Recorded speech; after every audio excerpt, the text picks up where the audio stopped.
C'est un cours qui porte sur l'évolution du cortex cérébral avec une attention particulière à la différence entre l'homme et les singes. Voilà, le singe, on dirait, essentiellement les chimpanzés. Voilà. Nous sommes des animaux, bien entendu, mais nous ne sommes pas des singes. Donc la question c'est pourquoi nous ne sommes pas des singes, pourquoi les singes ne sont pas des humains, quelle est la différence au cours du développement, qu'est-ce qui fait qu'on a un plus gros cerveau, la question reste ouverte. Si nous étions des primates comme les autres, dans la mesure où il y a une relation de proportionnalité entre le corps, la taille du corps et la taille du cerveau, nous devrions avoir un cerveau d'environ, à tout casser, 500 cm3. Donc, comme je le dis souvent, nous avons 900 ou 1000 cm3 de trop. Et ces 1000 cm3, ils ne sont pas placés n'importe où, ils sont placés dans des aires qui sont extrêmement importantes sur le plan cognitif. Et ce qui fait que malgré les soi-disant 1% de différence entre le génome du chimpanzé et celui de l'humain, d'ailleurs ce n'est pas vraiment 1%, c'est plutôt autour de 6%, c'est du fait de l'endroit où les mutations sont tombées et les différences, où les différences existent, les conséquences sur le plan physiologique et sur le plan cérébral sont absolument énormes.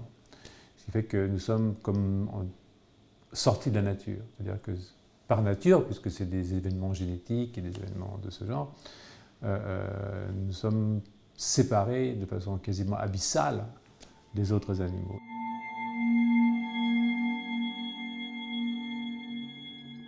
Je pense que les données récentes, en particulier celles qui sont issues du séquençage des génomes, ça donnait une vision complètement différente des différences génétiques qui peuvent exister entre l'homme et le chimpanzé. Donc ça, c'est très important. Ce sont des données relativement récentes, disons qu'elles ont, je dirais, moins de 10 ans. Ce qui permet de reconsidérer ces différences génétiques, parce qu'il n'y a pas seulement uniquement les mutations ponctuelles, c'est-à-dire je change une base A en T, par exemple, ou A en G. Il y a aussi des délétions, des duplications. Donc en fait, on a une vision aujourd'hui du génome qui est complètement différente, je dirais, de celle qu'on avait il y a simplement 10 ans. Et ça révolutionne notre idée de l'évolution.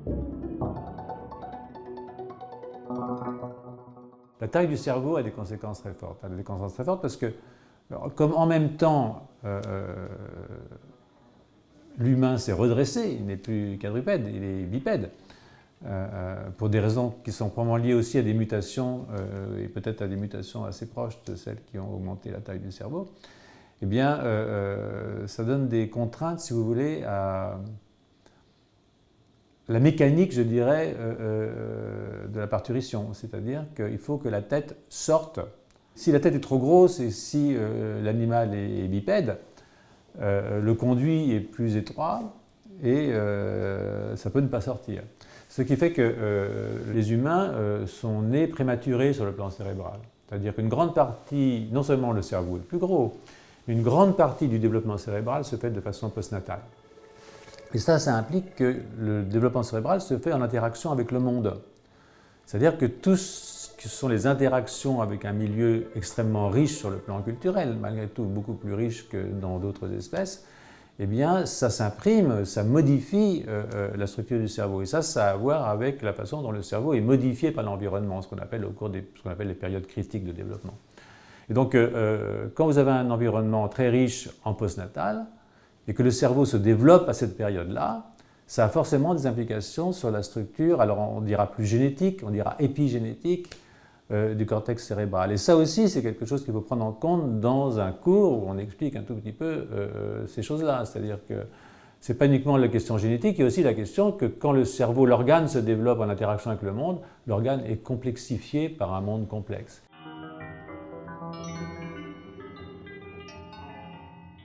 Il y a de plus en plus d'idéologues, hein, c'est quand même ça qu'il faut dire, qui veulent absolument effacer la frontière entre les humains et les autres animaux. Et autant cet effacement peut être compréhensible d'un certain point de vue, autant il porte en lui quelque chose d'assez dangereux, c'est de ne pas prendre assez en compte ce qui est unique à l'humain.